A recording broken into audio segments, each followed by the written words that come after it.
खुलुमबाय लोगोफोर, नोंथांमोनखौ एनबि ब्रह्म चेनेलाव आरो फिन खेबसेबाव बयखौबो बरायनाय बावहरग्रोनाय जाबाय। आं दिनै नोंथांमोननि सिगाङाव आरोबाव माखासे सानसेयारि खौरां लानानै फैबावलायबाय। आसा खालामो नोंथांमोनहा खौरांखौ खोनासंनानै मोजां मोनगोन आरो जोबजासे नायलांगोन। दिनैनि गिबि खौराङावनो दङ, मैया फुङाव सरायघाट दालांनिफ्राय बिसि फिसाया बाज्रुमदों। गुवाहाटी सरायघाट दालांआव फिन खेबसेबाव मोनसे दुखुनांथाव जाथाय जादों। मैया फुंबिलियाव जरासे बिसि फिसाया दालांनि सानिफ्राय दुखुनांथाव आगान लादों।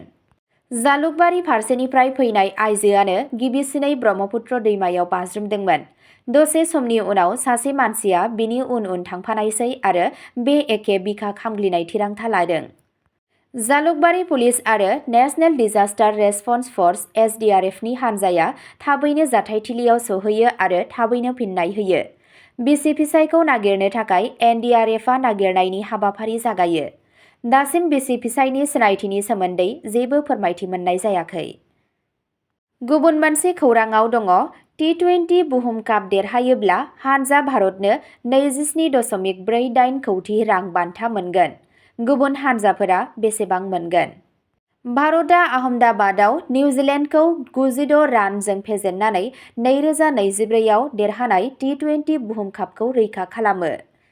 8 मार्चखालि आहमदाबादनि नरेन्द्र मदि स्टेडियामाव जानाय फाइनाल गेलेनायाव मेन इन ब्लुआ निउजिलेन्डखौ 96 रानजों फेजेननानै टीम इन्डियाया मोनसेनि उनाव मोनसे आईसीसी टी20 बुहुम कापनि ट्रफी देरहानानै जारिमिन सोरजिदों। सूर्य कुमार जादेबनि दैदेननाय हानजाया गुसुं महराव क्रिकेट बुहुम काप देरहानाय गिबिसिन बानजायग्रा हादोरबो जानो हायो। नोंथाङा मिथिगौ नामा हानजा इन्डिया आरो गुबुन हानजाफोरा रां बान्था महरै बेसेबां मोनगोन? क्रिकेट फोथाराव मेन इन ब्लुनि जोहोलाव बिथांमोनहा दा 30 लाख रां एबा 27.48 कौटि रां मोनगोन। गुबुन फारसेथिं रानार आप निउजिलेन्डनि दोलोआ 15 लाख डलार मोनगोन, जाय 14.65 कौटिसो जागोन। सेमि फाइनालाव जेननाय मोननै दोलोआ 7.24 कौटि रां आरो सुपार 8आव बाहागो लानो हानाय दोलोआ 3.48 कौटि रां। गुबुन फारसेथिं हानजा थाखोआव जेननो गोनां गुबुन बाहागो हादोरफोरा साफ्रोमबो 2.29 कौटि रां मोनगोन। गुबुन मोनसे खौराङाव दङ, जौ लोंनानै दावराव-दावसि खालामनानै सासे सुबुङा बिदाखौ बुथारदों। आसामनि कक्राझार जिल्लायाव थानाय सालाकाथियाव जौ फेनानै जानाय दाङाबाजिनि समाव कंकन राभाखौ बिनि फंबाय टेपं राभाया बुथारदों। बुथारजानाय सुबुंखौ कंकन राभा होननानै सिनायथि मोननाय जायो। बिथांखौ बिथांनि फंबाय टेपं राभाया मोनसे दुंहाव बाथ्रा दान्थेलायनाय समाव गाग्लोबदों। खौरां मोननाय बादिब्ला बे जाथाया सालाकाथि बाजारनि साखाथियाव थानाय कंकन राभानि न'आव जादों।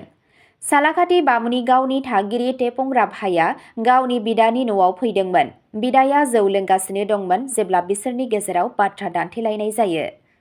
जेसेबांनो दावराव-दावसिया गोब्राबसिन जालांनो हमो, एसेबांनो टेपंआ रागा जोंनानै कंकननि खर'आव अन्थाइजों बुयो आरो जायगायावनो जिउ गोमायो।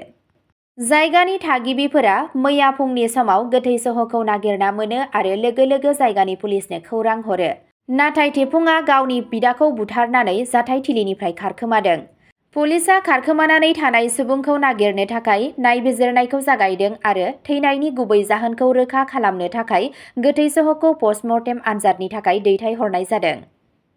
गुबुन मोनसे खौराङाव दङ, गुवाहाटीनि पान्जाबारिनि श्रीमन्त नगरनि थागिबिफोरा गोबां खावनाय जाथायनि उनाव गिनानै जिउ खुंगासिनो दं। खौरां मोननाय बादिब्ला सिखावफोरा सेवालि लामायाव गुबैयै साबपाट नं 2आव खनले खनले सेख'नाय खालामगासिनो दं।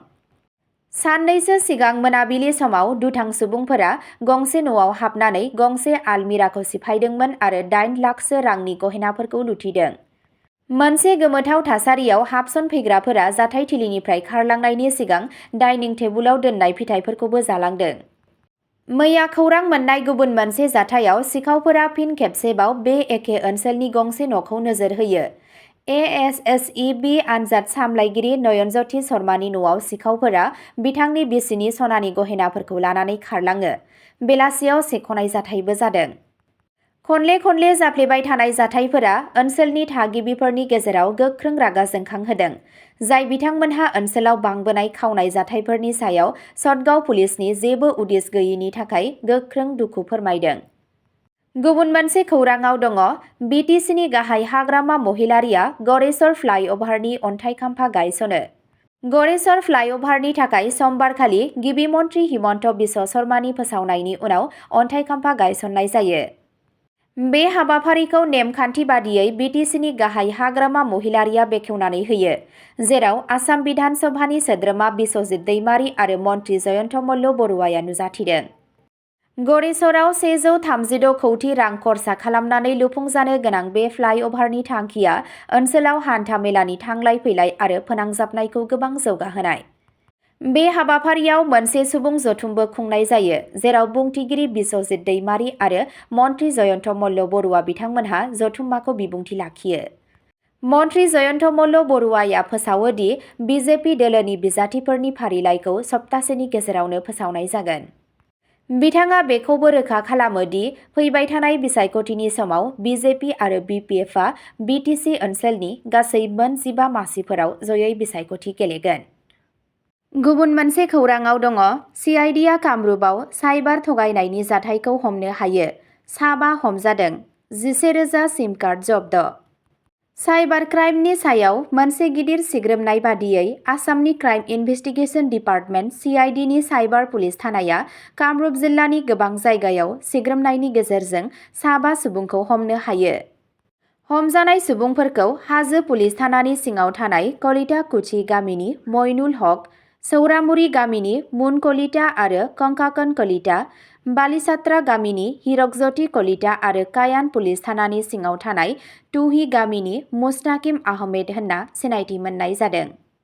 पुलिसआ समबारखालि बुङो दि भारतीय न्याय संहितानि सोमोन्दो गोनां दफाफोरनि सिङाव केस रेजिस्टार खालामनाय जादों। सिग्रोमनाय समाव पुलिसआ 1,000निबो बांसिन सुबुंनि केवाइसि डकुमेन्टफोर, गुबुन गुबुन मुंजों दिहुनजानाय गां 54 बेंकनि पासबुक, गं 10 लांदां चेकबुक आरो गं 5 बाहायजायै डेबिट कार्डजों लोगोसे गोबां बिबांनि फोरमान बिलाइ आरो राङारि आगजुफोरखौ जब्द खालामदों। अब्ला दिनैनि खौराङा बेखिनियावनो जोबबाय। नोंथांमोनहा खौरांखौ मोजां मोनदोंब्ला सानफ्रोमबो फुंबिलि समाव बेबादिनो गोदान खौरांनि आपडेट मोननो थाखाय चेनेलखौ साबस्क्राइब खालामनानै लादो आरो खौरांखौ खोनासंनानै मोजां मोनदोंब्ला अन्नानै लाइक, शेयार आरो कमेन्टबो खालामनानै होलांब्लानो जाबाय। एसेनोसै, गोजोन्थों।